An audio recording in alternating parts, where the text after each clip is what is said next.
kinésithérapeute spécialisée en périnéologie et en prise en soin des femmes enceintes, entre autres. Donc ma patientèle est plutôt féminine.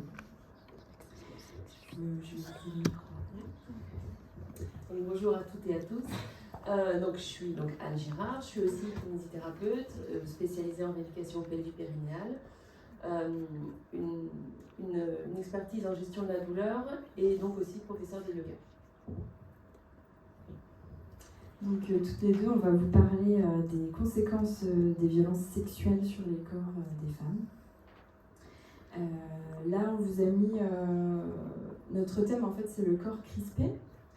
Et on vous a mis quelques expressions françaises qui veulent tout dire, en fait, parce que le corps parle. Donc en avoir plein de dos, avoir l'estomac noué, être mal dans sa peau, entre autres. Nous, lors d'une première séance de kinésithérapie, on va faire un bilan initial, en fait, sur prescription médicale. C'est pour établir le motif de la consultation, d'où viennent les douleurs, de quels troubles souffre la patiente. Et donc chez une patiente victime de violences sexuelles, comme on l'a dit, le corps parle beaucoup et se crispe, donc que la mémoire traumatique soit vive ou que l'amnésie soit toujours en place. On va donc retrouver des prescriptions médicales sur... Désolée. Pour douleur du rachis en règle générale, donc lombaire qui est très en lien avec le bassin, du rachis cervical avec des contractures importantes des trapèzes par exemple, une crispation de la mâchoire donc qui entraîne des douleurs d'épaule, voilà par exemple. On va également trouver des troubles respiratoires qui vont être associés ou non à des crises d'angoisse, de la spasmophilie, donc ça va être principalement de l'hyperventilation, des choses comme ça. On va aussi retrouver des troubles digestifs, donc par exemple les reflux, ça rejoint la première diapo où il y avait, on a du mal à avaler, quoi. La gorge serrée, tout ça. Des troubles qui vont être liés aux troubles du comportement alimentaire, donc les vomissements, l'hyperphagie, mais aussi la constipation, par exemple. Et on va retrouver des douleurs du périnée, avec des dyspareunies. Donc ça, ce sont des douleurs qui sont ressenties pendant et après chaque rapport sexuel. Du vaginisme, c'est une contraction involontaire des muscles du périnée qui empêche la pénétration. De l'anisme, ça c'est une contraction des muscles de l'anus pendant la défécation par exemple. Et un autre trouble de la sphère gynécologique qu'on peut retrouver, c'est l'endométriose. Alors là, dans tous les motifs de consultation que je vous donne, c'est pas parce qu'on a ces symptômes qu'on a été victime de violences sexuelles, mais ça peut nous mettre sur certaines voies parfois. Donc nous, afin de déterminer une des causes de ces motifs, c'est important qu'une kinésithérapeute pose la question déjà. Non seulement pour ouvrir une première porte parce que c'est possible qu'on ne lui ait jamais posé la question, mais aussi pour être encore plus attentive à comment le corps va réagir au toucher, parce qu'on a une profession qui touche beaucoup les corps, donc le consentement va être vraiment au centre de notre soin, même s'il faut qu'il soit au centre de chaque soin, mais là encore plus, on va vraiment demander à chaque fois, à chaque geste, chaque acte en fait, si la personne est d'accord. Et donc ça va nous permettre de nous adapter. Donc, par exemple, si la personne ne supporte pas qu'on la touche, on ne va pas aller la masser, quoi. J'ai oublié de vous parler aussi des scolioses idiopathiques. C'est des scolioses en fait où on n'a pas de cause connue. En gros, les muscles de la colonne vertébrale vont venir étirer la colonne et ça peut être aussi un signe de violence sexuelle. Le corps réagit de cette façon-là, en fait.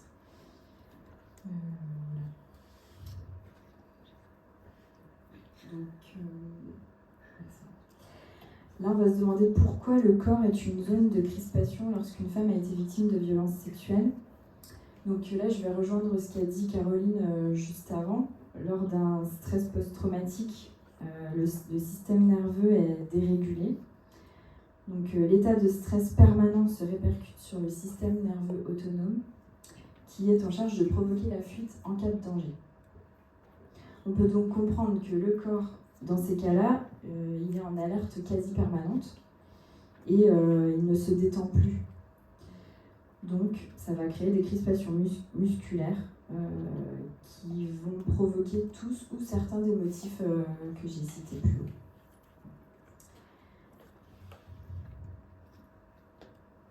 Donc qu'est-ce que nous on peut proposer en kinésithérapie ? On va d'abord axer le soin sur l'écoute, une écoute active dans un premier temps. On peut aussi avoir une action sur le système respiratoire avec des temps de conscience corporelle. L'idée étant de se réapproprier son corps, de réapprendre à respirer profondément. Et dans ce cadre-là, on peut aussi proposer une détente du diaphragme qui est souvent très tendu, comme on a pu l'entendre dans le témoignage d'Adélaïde dans l'expo de Juliette. Donc c'est vraiment complètement ça.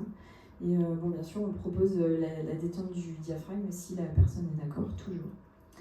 Et en conscience corporelle, on a le yoga, qui peut être un outil très utile. Donc là, je laisse Anne parler. Merci Alexandra. Donc effectivement, le yoga, ça peut être un outil très, très utile pour travailler cette conscience corporelle. On va travailler le corps dans sa globalité. Et donc, ça permet aussi de sortir un peu de ce mental qui est omniprésent et de ne pas rester focalisé sur une région du corps en particulier, que ce soit une douleur au niveau du trapèze, que ce soit une douleur au niveau du bassin. C'est l'idée de reprendre un temps de recul et de pouvoir reprendre son corps en entier et de pouvoir se le réapproprier à son rythme. Et il est du coup important aussi de rester à chaque fois dans ces pratiques de yoga dans les limites physiques et émotionnelles du jour. Et j'insiste à chaque fois sur le du jour parce que en fait, les limites physiques et émotionnelles, elles peuvent bouger d'un jour sur l'autre, d'une heure sur l'autre. Et en fait, c'est ramener régulièrement à l'écoute de ce qui se passe à l'intérieur, même si c'est parfois confrontant, mais dans la limite du possible, se poser la question de est-ce que c'est ok pour moi, et c'est déjà une forme de permission, de s'autoriser à. Donc savoir si on est d'accord ou pas, tout simplement. Donc tout ça, c'est ce qu'on peut faire avec du travail postural, que ce soit en statique, en dynamique. Si c'est en dynamique, c'est aussi reprendre plaisir à bouger, parce qu'on parle du corps crispé, et donc on a besoin de se réapproprier son corps en mouvement, dans ses limites, mais on a besoin de se réapproprier son corps en mouvement et d'avoir un certain plaisir à rebouger, tout simplement. Simplement, voilà. En fait, c'est le mot qui vient avec, c'est simplement. Le yoga, c'est des postures, beaucoup, c'est ce qu'on voit partout d'ailleurs sur les réseaux, mais c'est aussi beaucoup le travail de la respiration, le travail que je fais beaucoup, parce que déjà, il est accessible à tout le monde. Il est beaucoup plus accessible que des postures qui peuvent être plus compliquées. Le travail de la respiration, c'est les pranayamas. Et le travail de la respiration, c'est la porte d'entrée vers le système nerveux autonome. Donc le système nerveux autonome, on en a déjà parlé un petit peu, même beaucoup, mais on va faire un petit point. Le système nerveux autonome se divise avec le système nerveux sympathique et parasympathique. Le système sympathique, il va donc être responsable de son mode combat, fuite, qui va gérer le stress, qui va gérer l'urgence qu'on a besoin évidemment, hein. Et le système parasympathique, qui est plutôt ce mode qui va conserver, qui va restaurer, qu'on appelle en gros le rest and digest. Et donc ce sympathique est activé à l'inspire, et le parasympathique activé à l'expire. Et donc une fois qu'on sait ça, on peut se dire qu'en modifiant ces temps d'inspire et ces temps d'expire, on peut aller jouer sur son système nerveux, autonome, et pouvoir calmer progressivement. En même temps qu'on va travailler sur ces expires, on va pouvoir redonner de la mobilité au diaphragme, et il y a plein d'exercices dans les pranayamas, mais certains vont pouvoir redonner plus de mobilité au diaphragme, et ne serait-ce que déjà ressentir sa respiration dite physiologique, parce qu'on est tous dans une respiration très haute et en haut. Et cette respiration physiologique dans les 3 étages peut nous permettre aussi de reprendre conscience de ce travail du diaphragme et de ce qui se passe dans son corps, tout simplement. Donc voilà ce que je pouvais vous dire sur, sur le yoga. Je sais pas, dans le temps où est-ce qu'on est 10 minutes. Ok. Alors on dit fait derrière. On s'était dit que peut-être c'était bien de faire tester un exercice de respiration et de ressentir l'exercice de respiration dans les 3 étages, notamment. Donc, je vous invite à le faire. Ouais. Mettez les pieds par terre. Déjà. C'est important d'être ancré, d'avoir ces connexions de pieds sur le sol. Vous pouvez fermer les yeux ou garder les yeux ouverts, c'est comme vous êtes le plus confortable. Déjà, sentez le poids des pieds sur le sol, le bassin sur la chaise, les 2 os, les 2 ischions sur votre chaise. Peut-être étirer la colonne vers le ciel et relâcher les épaules. Et puis posez votre attention déjà au niveau du nez, au niveau des narines. C'est par là que ça commence une respiration. On va la privilégier nasale pour être plus active. Juste posez votre attention au niveau du nez. Observez l'air qui rentre par les narines. Et observez l'air qui ressort. Il n'y a rien à analyser, il y a juste à observer. Et puis ensuite, posez votre attention au niveau du ventre. À l'inspire, observez le ventre qui se gonfle. À l'expire, le ventre qui se relâche. À l'inspire, le ventre qui se gonfle, sans forcer sur votre inspire. À l'expire, le ventre qui se relâche. Posez ensuite votre attention sur les côtes basses, sur les côtés. Vous pouvez mettre les mains si vous avez besoin de sentir mieux. Et puis en posant les mains sur les côtés ou en posant juste votre attention, observez les côtes basses qui s'écartent. À l'inspire, qui se rapprochent à l'expire. Quand vous faites ce mouvement, vous pouvez aussi imaginer votre diaphragme à l'intérieur qui va s'abaisser à l'inspire. Laissez les côtes basses s'écarter. Et le diaphragme qui va remonter à l'expire, les côtes basses vont se rapprocher. C'est un peu comme le chapeau d'une méduse qui nage, qui se déploie vers le bas à l'inspire, qui remonte à l'expire. Une fluidité le plus possible dans ces mouvements d'inspire et d'expire. Et puis ensuite, posez votre attention au niveau du sternum et sous l'espace claviculaire, sous vos clavicules en haut. Et à l'inspire, observez cet espace qui s'élève légèrement. Et à l'expire, cet espace qui s'abaisse. Et puis reprenez les 3 étages. À l'inspire, observez le ventre qui se gonfle, les côtes basses qui s'écartent, le sternum qui s'élève. À l'expire, le sternum qui s'abaisse, les côtes basses qui se rapprochent et le ventre qui se relâche. Gardez cette vague qui monte à l'inspire, qui descend à l'expire. Et si vous voulez un peu plus de détente, peut-être allongez vos expires un peu plus. Vous activez alors votre système parasympathique, celui qui va calmer, celui qui va réguler. On dit souvent qu'il faut un temps double d'expire par rapport à votre temps d'inspire pour aller engager vraiment votre parasympathique. Donc vous pouvez faire une inspire de 4 temps, une expire de 8. Et juste en ramenant votre attention sur votre respiration, vous êtes déjà dans votre corps, dans votre réappropriation de votre corps. Et il n'y a pas besoin de se mettre les mains sur le sol, la tête à l'envers. Vous êtes déjà en train de faire du yoga et vous ne saviez pas. C'est donc un exercice qui s'appelle Dirga Pranayama, la respiration dans les 3 étages. Mais finalement, c'est la respiration dite physiologique qu'on aimerait tous savoir. En tout cas, moi, j'aimerais bien que tous mes patients aient, que tout le monde autour de nous ait. Et en fait, on est souvent bloqué là-haut. Donc, juste se poser la question régulièrement de 1, est-ce que je respire? Parce que vous savez peut-être comme moi qu'on bloque tout le temps notre respiration. Il y a l'apnée du sommeil, mais il y a aussi l'apnée du mail. Voilà. Et deuxièmement, où est-ce que je respire? Et souvent, on respire que là-haut. Donc, juste vérifier, est-ce que ça respire dans les 3 étages? Est-ce que ça respire dans l'ensemble du corps? Et où est-ce que j'en suis? Voilà ce que je pouvais vous dire.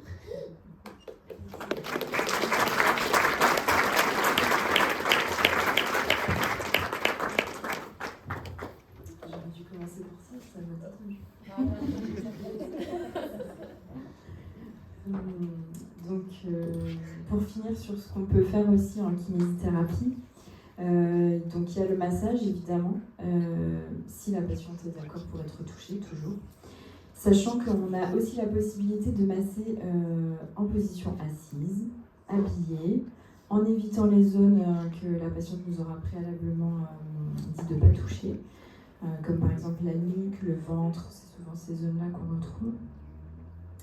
Ensuite, on va avoir la mobilisation active, comme disait Anne, de retrouver du plaisir à bouger, de reprendre un peu le contrôle de son corps, ça va être super important. Et une autre chose aussi qui est primordiale, c'est d'aider la patiente à poser des mots sur des choses qu'elle aurait vécues ou qu'elle vivrait présentement. Du coup, de l'informer et de l'orienter vers d'autres thérapeutes si besoin ou des associations si aussi il y a une urgence vitale. Donc voilà pour la partie kinésithérapie. Merci beaucoup.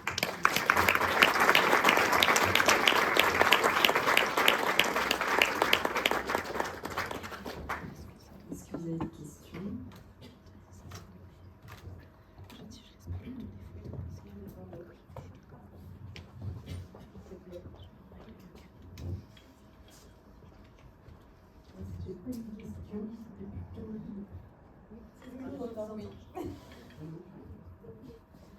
C'était plutôt dire que dans tout ce que vous avez dit, vraiment très clair, très important, basique, fondamental, donc plutôt de Juliette que votre intervention. Mais là, vraiment, on est au cœur du début de la prise de conscience. Prendre le champ, et c'est pas forcément se réapproprier ou se carrément s'approprier. Avec la kinésithérapie, particulièrement ces dames de GBS, c'était vraiment fondamental de m'approprier mon corps. C'est comme vous disiez, c'est mental, tellement fort. Voilà, je voulais juste dire ça. Vous avez raison, c'est important.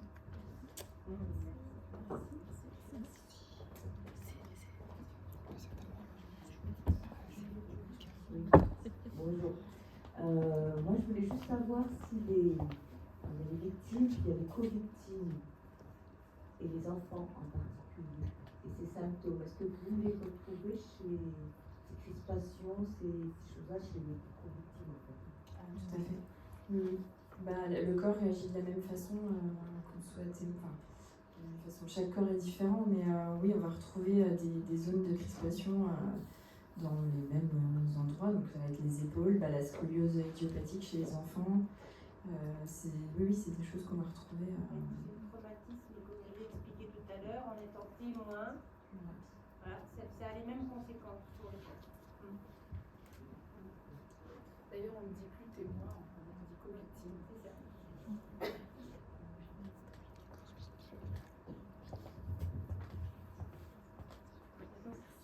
D'autres questions ?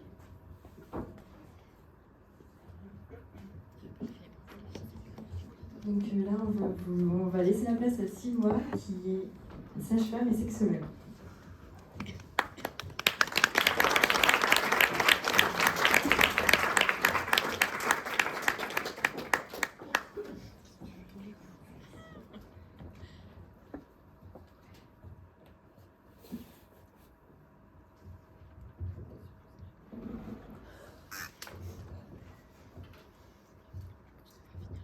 Alors, je suis Siloma Lourd, co-trésorière du réseau Nour, et je suis sage-femme et sexologue en libéral. Et je vais vous parler des conséquences des violences sexuelles sur la vie intime et sexuelle des femmes. Comme on dit, dans le domaine de la sexologie, les lèvres du bas disent ce que les lèvres du haut ne peuvent pas dire.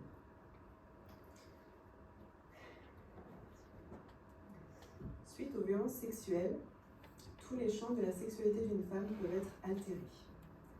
On va parler du champ biologique ou physique, du champ social ou du champ psycho-affectif.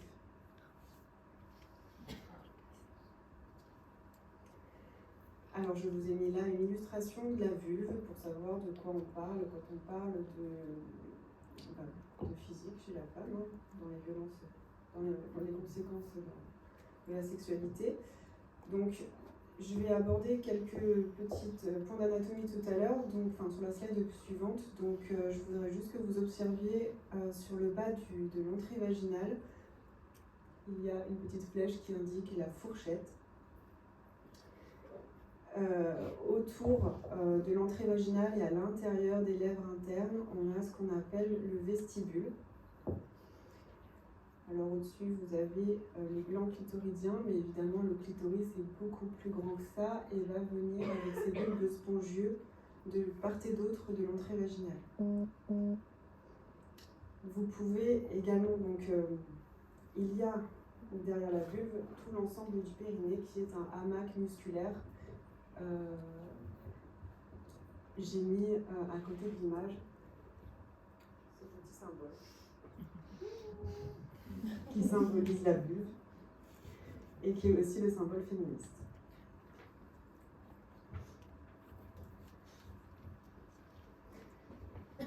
Alors au niveau de l'empreinte physique laissée par les violences sexuelles, chez les femmes, on va retrouver, comme l'ont dit mes collègues tout à l'heure, des douleurs, des brûlures, des inconforts vulvaires. C'est ce qu'on va appeler la vulvodynie. Dynie voulant dire douleur.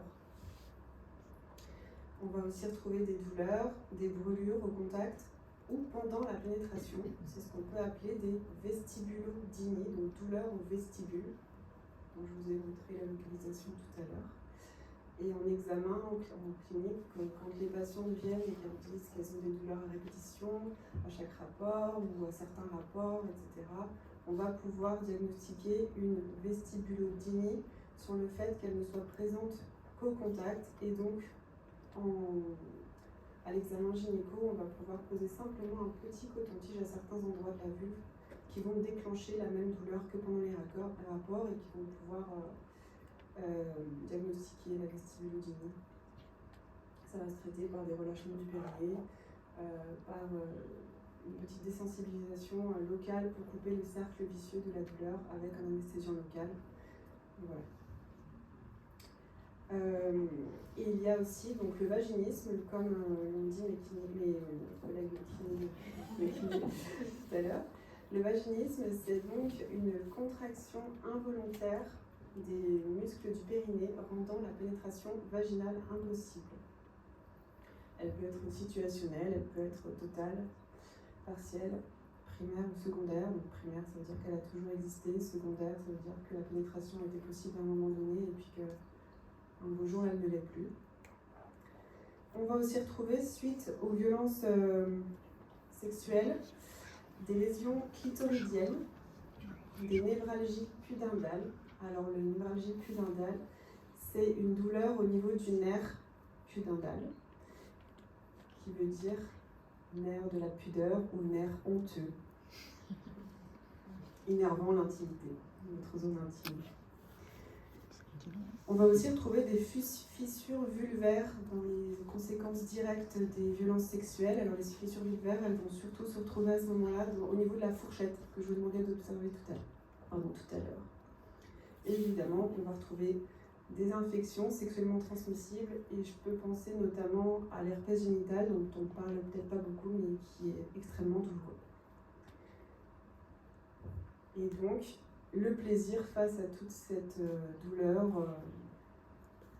on peut avoir des cas de patients qui vont faire une assimilation plaisir-douleur, ne pas forcément savoir différencier l'un de l'autre, et une difficulté à investir une sexualité satisfaisante.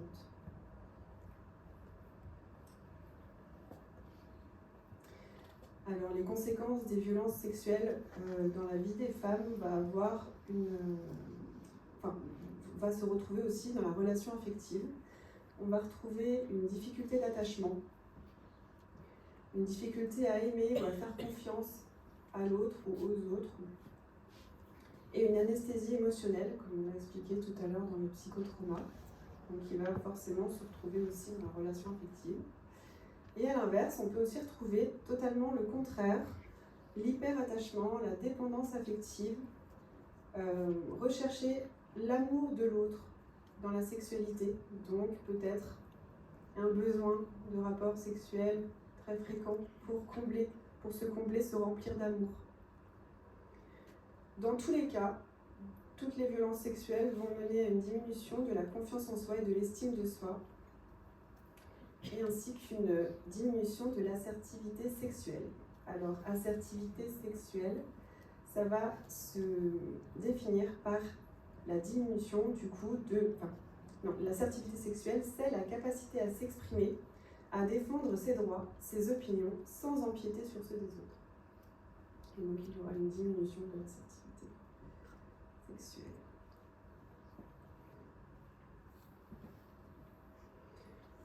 Dans les conséquences des violences sexuelles, on va aussi retrouver des conduites dissociantes avec des mises en danger et des pratiques à risque, comme l'ont dit tout à l'heure aussi mes collègues. Donc on va aussi le retrouver dans le cadre de la sexualité. On va retrouver une hypersexualisation. On va retrouver aussi on peut retrouver, encore une fois, évidemment, c'est pas à tous les coups, c'est pas tout le monde, mais voilà, à des degrés différents. On peut retrouver une hypersexualité avec des pratiques extrêmes. On va pouvoir parler par exemple de la prostitution, de la pornographie, avec par exemple des besoins intempestifs et irrépressibles de se masturber devant des films porno. La pratique du BDSM. Alors, encore une fois, toutes les personnes qui vont pratiquer du BDSM ne sont pas forcément victimes de violences sexuelles, mais en tout cas, ça peut être une conduite dissociante recherchée dans le but de ressentir quelque chose de leur corps et de leurs émotions. On peut aussi retrouver l'échangisme, les addictions évidemment, comme on l'a cité précédemment, et dans le domaine des addictions et de la sexualité, on va parler de chemsex. Le chemsex, c'est le fait d'avoir des rapports sexuels sous drogue. Et tout ça à la recherche de sensations physiques et émotionnelles en lien avec l'anesthésie du psychotrauma.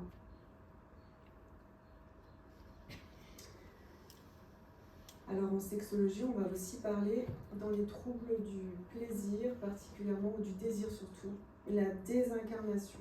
La désincarnation, et ben, ça veut justement dire qu'on n'est plus connecté à son corps, on ne sait plus ce que ressent notre corps, on ne sait plus le définir. Je ne sais pas, je ne sais plus ce que j'aime, ce dont j'ai envie. C'est des patientes, quand on va leur demander, elles viennent pour une absence de libido par exemple, telle qu'elles le disent souvent, et finalement, quand je leur demande de quoi vous avez envie dans la vie, qu'est-ce qui vous fait plaisir, qu'est-ce que vous aimez, elles ne savent pas non plus vraiment me répondre. Ou alors elles vont me répondre en fonction de ce qu'aiment faire leurs partenaires. Donc ça peut aussi donner des petites indications. Et ensuite, il peut aussi donc être difficile pour ces personnes-là, dans la désincarnation, de différencier ce qui est le plaisir du désagréable. Et donc même un toucher bienveillant, des caresses, un massage bienveillant, d'amour par la personne qu'on aime, pourrait sembler crispant, désagréable, douloureux. Ou alors on peut aussi ne rien sentir. Et donc, des troubles du désir avec une peur de la sexualité, un évitement, un désintérêt pour la sexualité. On peut aussi retrouver donc une difficulté à lâcher prise, un super contrôle de sa sexualité, avec forcément des conséquences sur l'excitation et l'orgasme, et aussi peut-être sur la fréquence des rapports, donc du coup sur le désir, sur toutes les sphères et sur tous les champs. Donc on peut aussi, comme on disait tout à l'heure, retrouver des patients qui peuvent avoir des flashs pendant les rapports. Des rapports qui se passent très bien, qui sont très doux avec des partenaires consentis. Elles peuvent avoir des flashs des scènes traumatiques en tout cas pendant les rapports. Donc qui peut donner des complications aussi forcément dans la vie affective au sein du couple ou avec le partenaire. Et donc, voilà, ça je l'ai déjà dit, difficulté à ressentir de l'excitation sexuelle.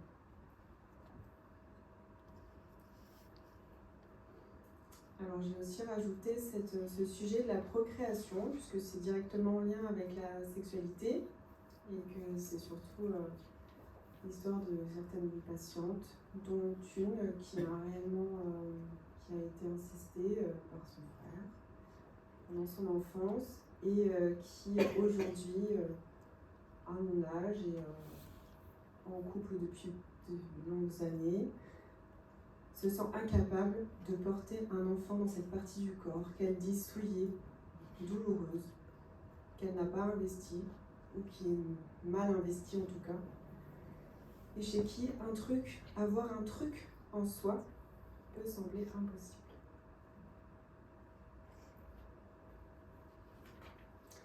Et donc, j'ai mis la photo de Juliette Carle qui parle de Margot, 30 ans.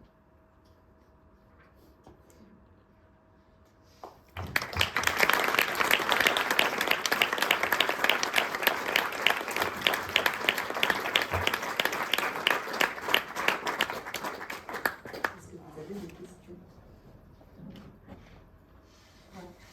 C'est clair?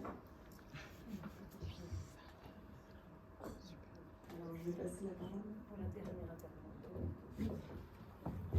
Est-ce que tu peux juste redire que les agressions sexuelles n'ont rien à voir avec la sexualité, juste avec la domination?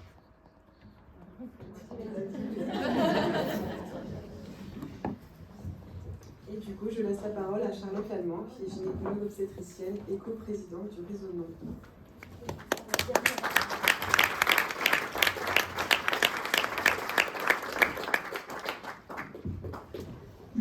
Bonjour, donc je suis Charlotte Lallemand, je suis gynécologue obstétricienne à Fontaine-et-Dijon. J'ai amené mon petit matériel, mais...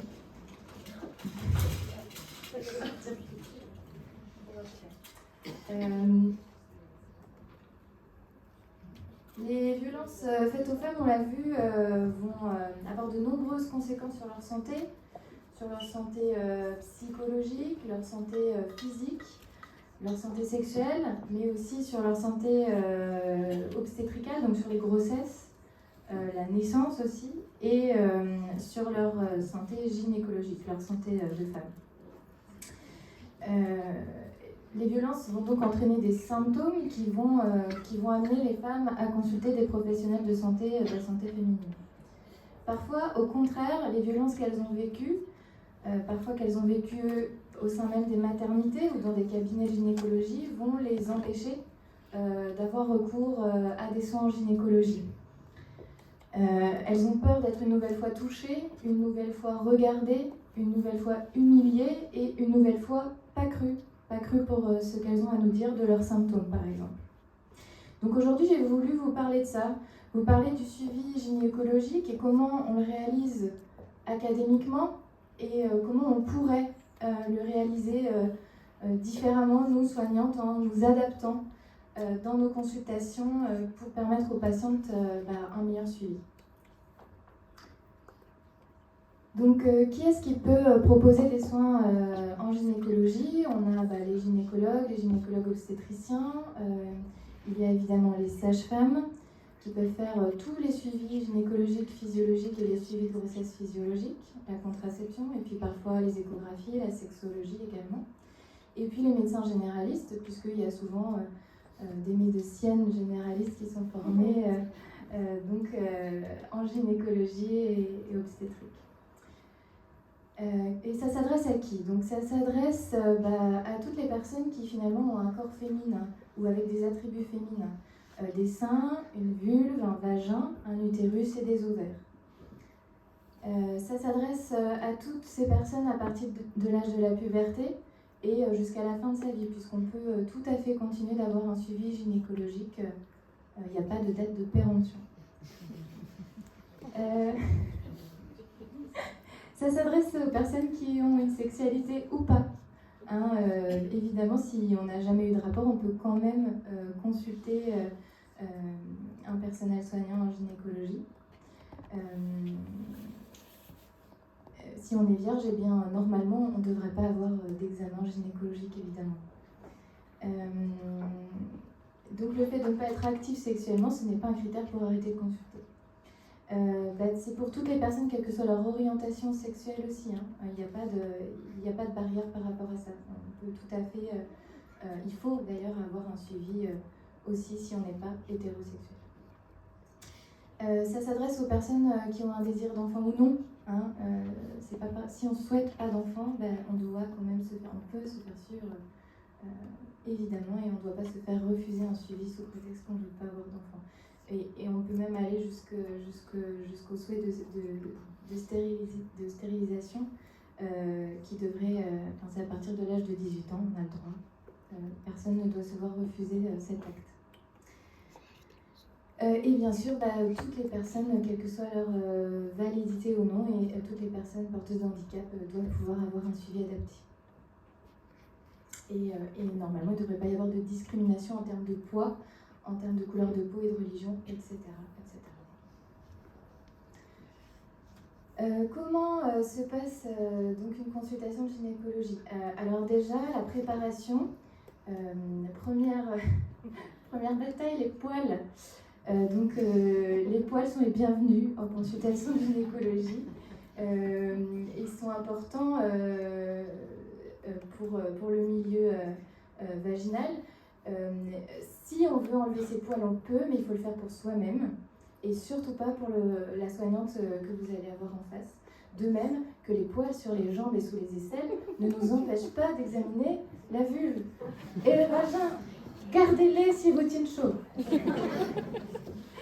L'hygiène avant de venir en consultation, le vagin étant auto-nettoyant, une petite toilette par jour est tout à fait suffisante. Il n'y a pas besoin de faire plus quand on vient en consultation de gynécologie. Pour la tenue, on peut prévoir des choses qui peuvent être un petit peu pratiques. Par exemple, un soutien-gorge qui s'ouvre sur le devant. Ça peut être assez pratique. Comme ça, on peut l'ouvrir, le fermer très rapidement au moment de l'examen des seins. On peut prévoir un petit débardeur. On enlève son soutien-gorge. Et puis comme ça, on n'a qu'à baisser les bretelles au moment de l'examen du haut. Et on peut prévoir aussi éventuellement une robe ou une nuisette ou une jupe. Et comme ça, on garde en fait sa tenue. Et puis au moment d'être examiné, on a juste à relever la jupe. Ça, c'est des petits tuyaux. Il existe aussi des culottes fendues qui peuvent, pour certaines personnes, permettre d'être le moins découverte possible au moment de l'examen. Alors, l'examen il se déroule avec un premier temps de discussion. Faut savoir que nous, dans nos études, on appelle ça l'interrogatoire. Moi, j'aime pas du tout ce mot. On n'est pas là pour vous interroger, mais moi, je suis pas la police. Donc, c'est une discussion. Vous venez avec... pour qu'on puisse parler de vos besoins et donc on discute en premier. Donc c'est pas la peine de commencer à se déshabiller tout de suite. D'abord on parle. Ensuite, on va poser des questions qui sont parfois très intimes. Et vous êtes en couple ou pas, et vous avez des rapports ou pas. Mais en fait, ces questions, c'est pas juste de la curiosité, c'est parce que c'est important pour nous de savoir ce qui se passe dans votre vie, dans votre corps.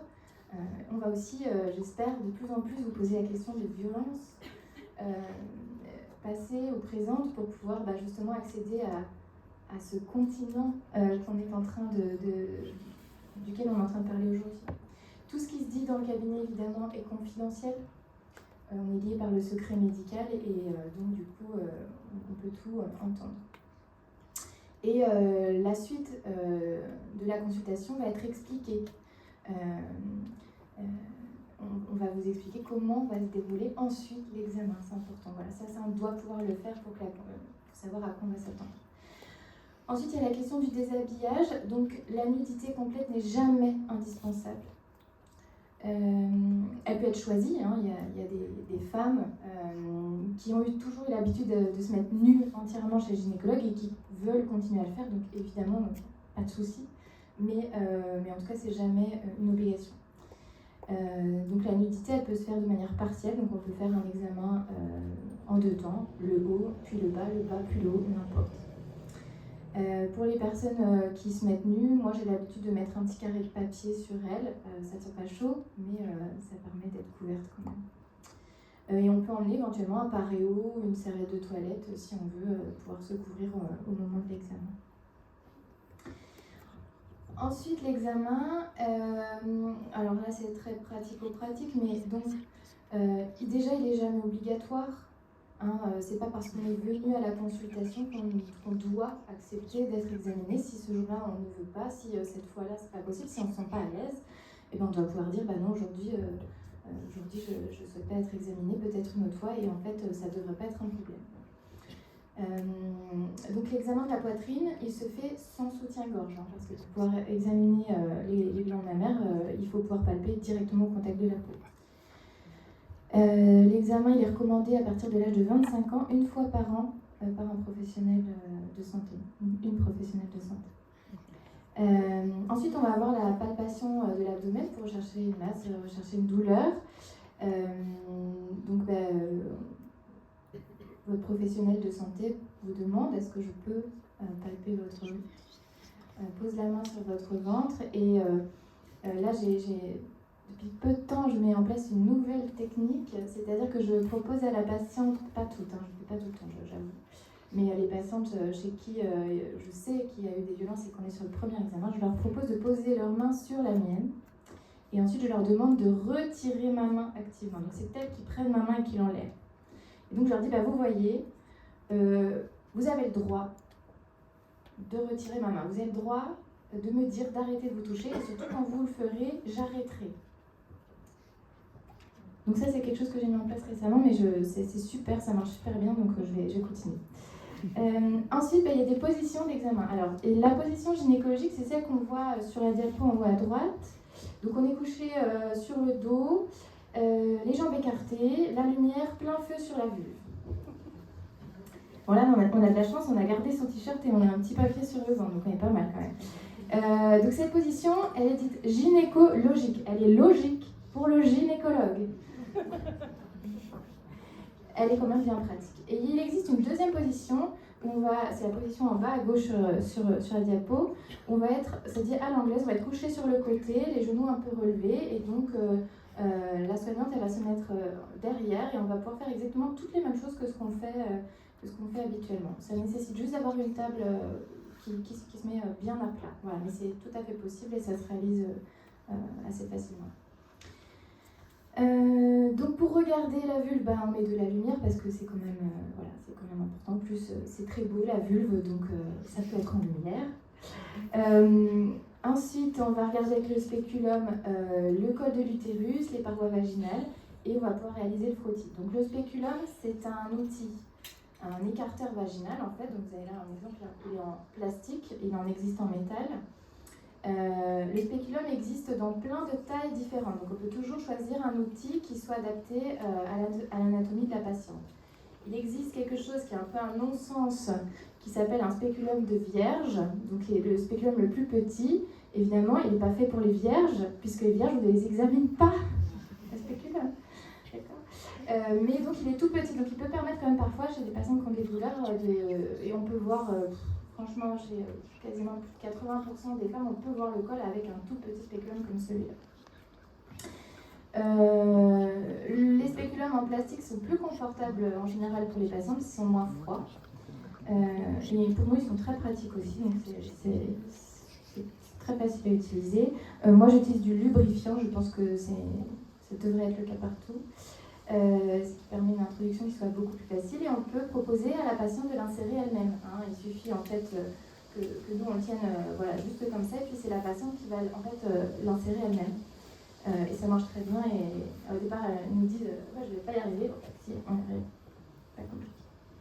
Ensuite on peut être amené à réaliser le frottis. Donc pour faire un frottis, il faut voir le col de l'utérus. Donc on ne peut pas faire autrement qu'avec un spéculum. On va avec la petite brosse venir gratouiller le col et emporter les cellules qu'on va mettre dans un petit pot. Mais par contre, à partir de 30 ans, maintenant on fait des frottis qui font que rechercher le papillomavirus. Ces prélèvements peuvent être réalisés au moyen d'un coton-tige en fait, et en auto-prélèvement. Donc si on ne veut pas avoir un frottis, avoir un spéculum et tout, en fait on peut demander à sa soignante de repartir avec un kit où dedans il y a un coton-tige. En fait, on va le faire soi-même à la maison. Ça s'appelle un auto-prélèvement pour le papillomavirus. est une bonne alternative et que je propose beaucoup aux patients chez qui l'examen n'est pas possible. Ensuite, on peut être amené à faire un toucher vaginal dont l'intérêt est de plus en plus remis en question, surtout avec les avancées de la radiologie quand même. Mais si on fait cet examen, normalement on va introduire 2 doigts dans le vagin et palper sur le ventre en même temps. En fait, on peut tout à fait faire un toucher vaginal avec un seul doigt. Ça apporte les mêmes informations. Et il y a une alternative, en fait, si on ne peut pas réaliser cet examen, c'est de faire une échographie sur le ventre, une échographie abdominale. Et en fait, c'est beaucoup plus intéressant. D'ailleurs, l'échographie, on voit beaucoup plus de choses. Donc, c'est jamais obligatoire non plus. Parfois, pour certaines pathologies, on va réaliser une échographie par voie vaginale.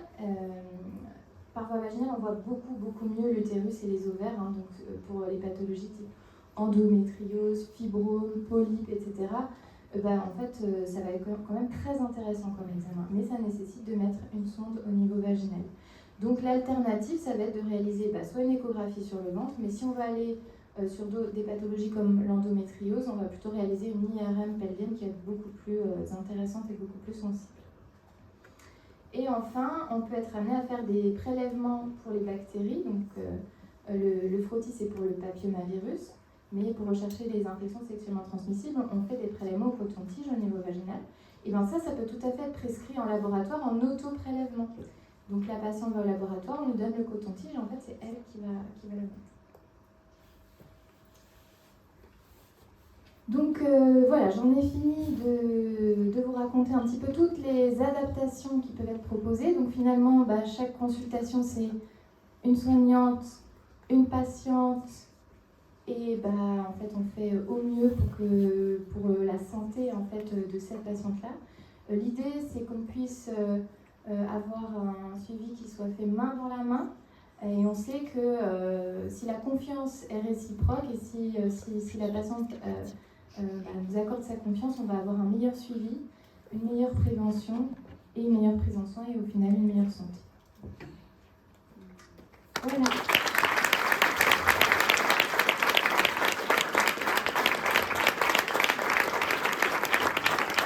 Est-ce que vous avez des questions ?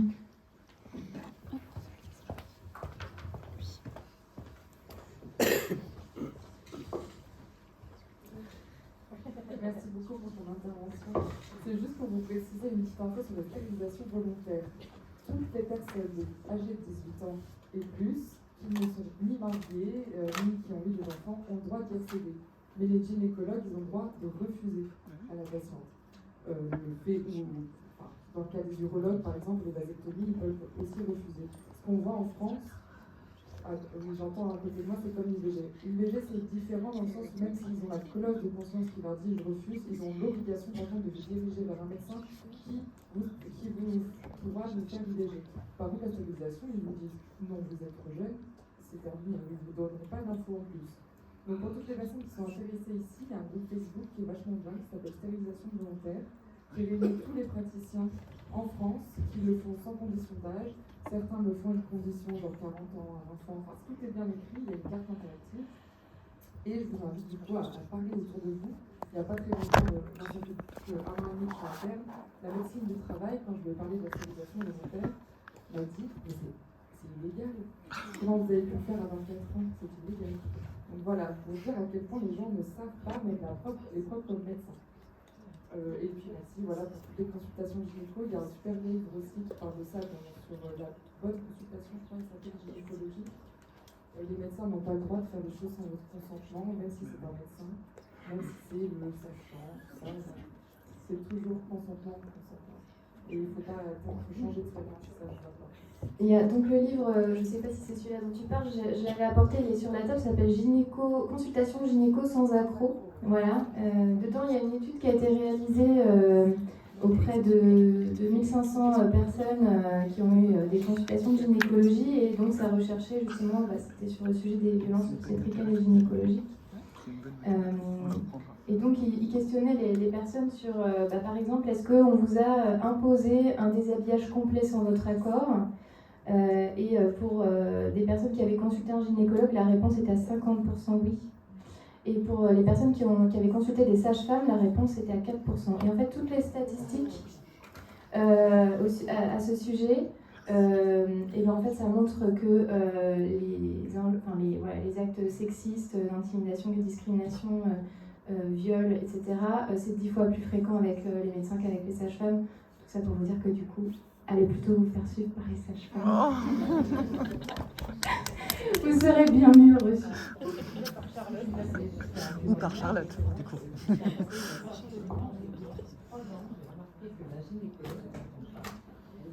comporte différemment. C'est-à-dire qu'elle fait un geste, elle me demande l'autorisation. Ou elle me dit en tout cas, je vais vous faire ça, voilà. Alors qu'avant, elle ne le faisait pas. Et c'est une jeune. Oui, alors c'est assez drôle parce que les patientes justement que je vois, moi je reprends des suivis, ça fait 3 ans que je suis installée, donc je reprends des suivis de femmes qui ont été suivies 20 ou 30 ans par quelqu'un d'autre. Et en fait, il y en a beaucoup qui sont surprises et qui disent « Mais vous demandez à chaque fois ?» Oui, mais enfin je suis là pour ça. Alors oui, mais ça n'empêche que peut-être aujourd'hui c'est pas le moment, ou peut-être que... Enfin, en fait, pour une fois, vous avez le droit de dire non. Et parfois, les patientes sont surprises, mais finalement, l'opinion générale, c'est qu'en fait, c'est vachement bien quand on ment.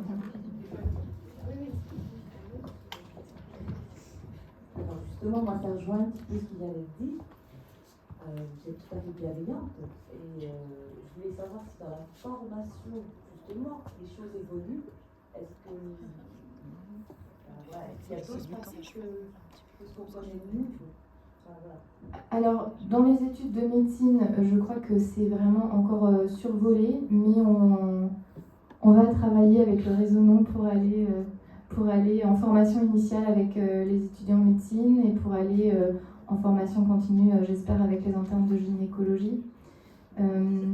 En fait, moi, pour parler de comment j'ai vécu les choses, moi, dans mon internat, j'ai pas été bienveillante la plupart du temps, au moins une bonne partie du temps, mais parce qu'en fait, on est formaté par les études de médecine et personne ne nous apprend. Alors, on doit apprendre par cœur comment on interroge les patients. On apprend à réaliser les gestes techniques, les opérations chirurgicales, mais à aucun moment on nous dit ton patient, ta patiente, tu vas lui demander s'il est d'accord. Merci à vous. Est-ce qu'il y a d'autres questions? Oui. C'était une petite précision dans votre présentation. Vous avez évoqué plein de choses, mais l'écoute qui me semble être fondamentale, vous l'avez quasiment oublié. C'est-à-dire que vous avez bien mis l'accent sur comment ça va être une poêle avec... Bon, je suis un peu chiante, hein, mais l'écoute, c'est quelque chose de fondamental, être capable de s'asseoir en face d'un thérapeute, quel qu'il soit. L'écoute doit déjà être là. Et j'avais une autre question pour moi, mais je m'en fous pas. Il y a aussi, vous avez évoqué à partir de 30 ans le prélèvement là, pour le papillomavirus. C'en est où ça? Parce qu'il y a eu beaucoup de choses qui ont été dites contre cet examen. Pourquoi faire une intrusion comme ça dans le corps des femmes Alors, le frottis, parce que le frottis, le dépistage du papillomavirus, c'est la même chose en fait. Ça fait déjà depuis des années qu'il est recommandé à partir de l'âge de 25 ans. Je ne me souviens plus exactement les dates, mais je pense que c'est déjà 2006. Et que, entre-temps, il y a plein de patientes de moins de 25 ans qui avaient des frottis. Hein. Il y a des patientes qui arrivent à 17 ans pour la pilule voir un gynéco et qui avaient examen des frottis. Donc ça fait déjà, je pense, plus de 15 ans que c'est recommandé qu'à partir de 25 ans. Il y a eu des nouvelles recommandations en 2016 qui ont confirmé qu'on ne faisait les frottis qu'à partir de 25 ans, sauf cas exceptionnel. Et jusqu'à l'âge de 65 ans, après, si on le souhaite, on peut continuer de faire des frottis, c'est pas interdit. Et si on a déjà eu un papillomavirus ou un problème au col de l'utérus, c'est à vie, la surveillance. Et depuis 2020, on a légèrement en fait changé la technique, c'est-à-dire qu'entre 25 et 30 ans, on réalise le truc avec la brosse, ce qu'on appelle une cytologie, donc on va regarder les cellules du col de l'utérus au microscope, et à partir de l'âge de 30 ans, on bascule sur une recherche de papillomavirus par une PCR. Mais l'examen se fait sur le même pot et sur le même prélèvement. Je vous parlais du test, juste pour vous dire que c'est une alternative. Mais si sur le coton-tige on trouve du papillomavirus, on va devoir faire une cytologie ensuite. Elle est complémentaire à la recherche virale. Et effectivement, il y a des controverses par rapport à ce test HPV parce que le problème, c'est qu'il dépiste plus de patientes. Parce qu'on peut avoir du papillomavirus, mais des cellules normales dans le col. Donc si on avait fait une cytologie, on n'aurait pas eu de deuxième examen à faire, qui est un examen qui est un peu invasif, qui s'appelle une colposcopie. Donc on fait beaucoup de colposcopies depuis 2020. On surveille beaucoup plus de patientes annuellement avec frottis, puis biopsie depuis 2020. Maintenant, ce que ça permet de faire quand même, c'est d'élargir la surveillance pour les patientes qui ont un test négatif, puisqu'en fait avant c'était tous les 3 ans, et quand on a un test négatif pour le papillomavirus, on peut faire un frottis suivant que 5 ans plus tard. Voilà. Après, en fait, quand on reprend les suivis des patientes, il y en a qui ont des frottis tous les ans depuis l'âge de 18 ans. Hein. Donc voilà. Est-ce que j'ai répondu à votre question ou pas du tout? Oui, tout à fait.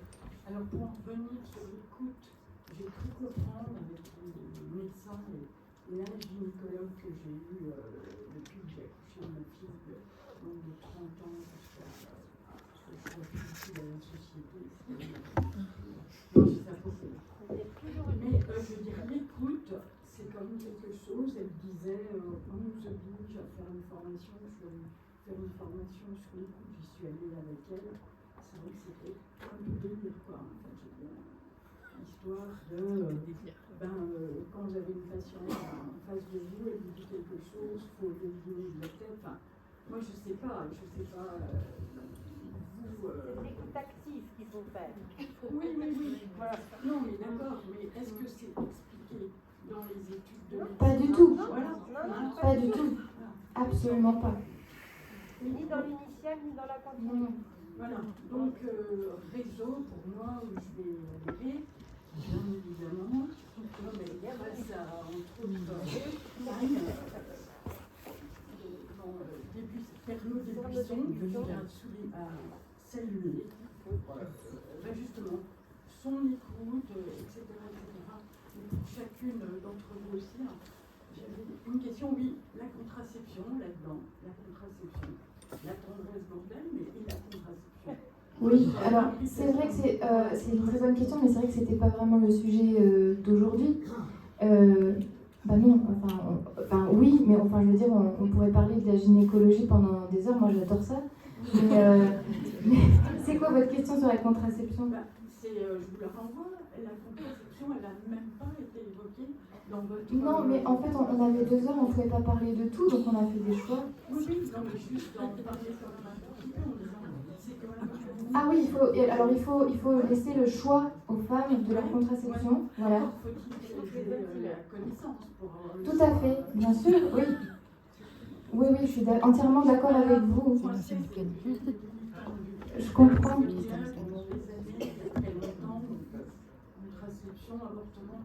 Et oui, privilégiée, bien sûr. Qu'il soit homme ou femme, mais surtout beaucoup de femmes, c'est vrai que ça a tendance à me rendre fébrile que vous pouvez prendre dans la Je vois.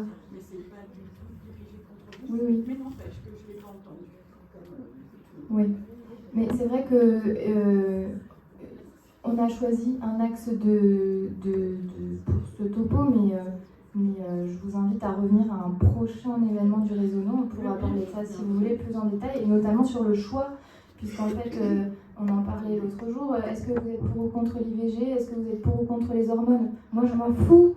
Je suis pour que les femmes, elles aient le choix. Donc voilà, c'est ça en fait.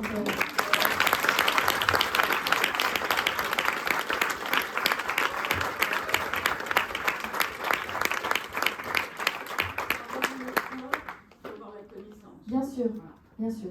Oui. Mais donc ça, vraiment, c'est prendre les médecins au berceau, et donc on va y aller, on va aller dans les écoles. Merci beaucoup. Je pense que c'était,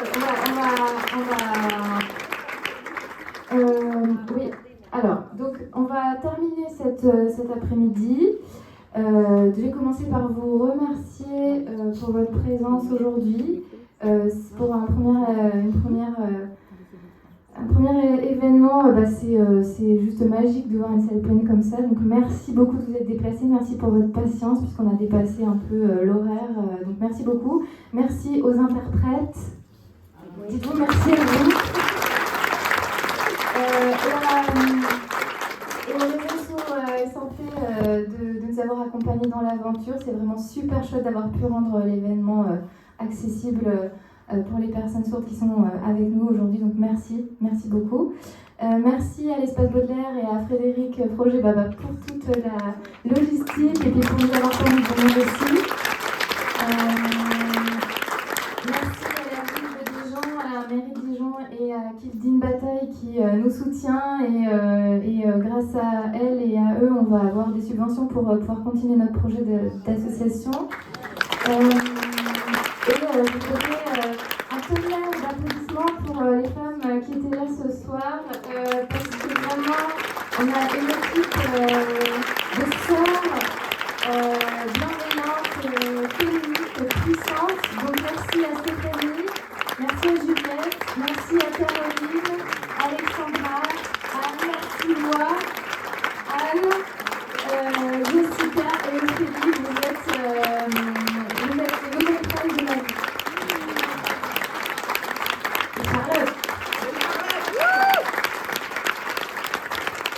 Et donc on vous propose un petit verre de l'amitié et puis bien sûr on est disponible pour vous si vous souhaitez discuter un peu plus en privé. Dans l'espace cafétéria dans le couloir. Merci beaucoup.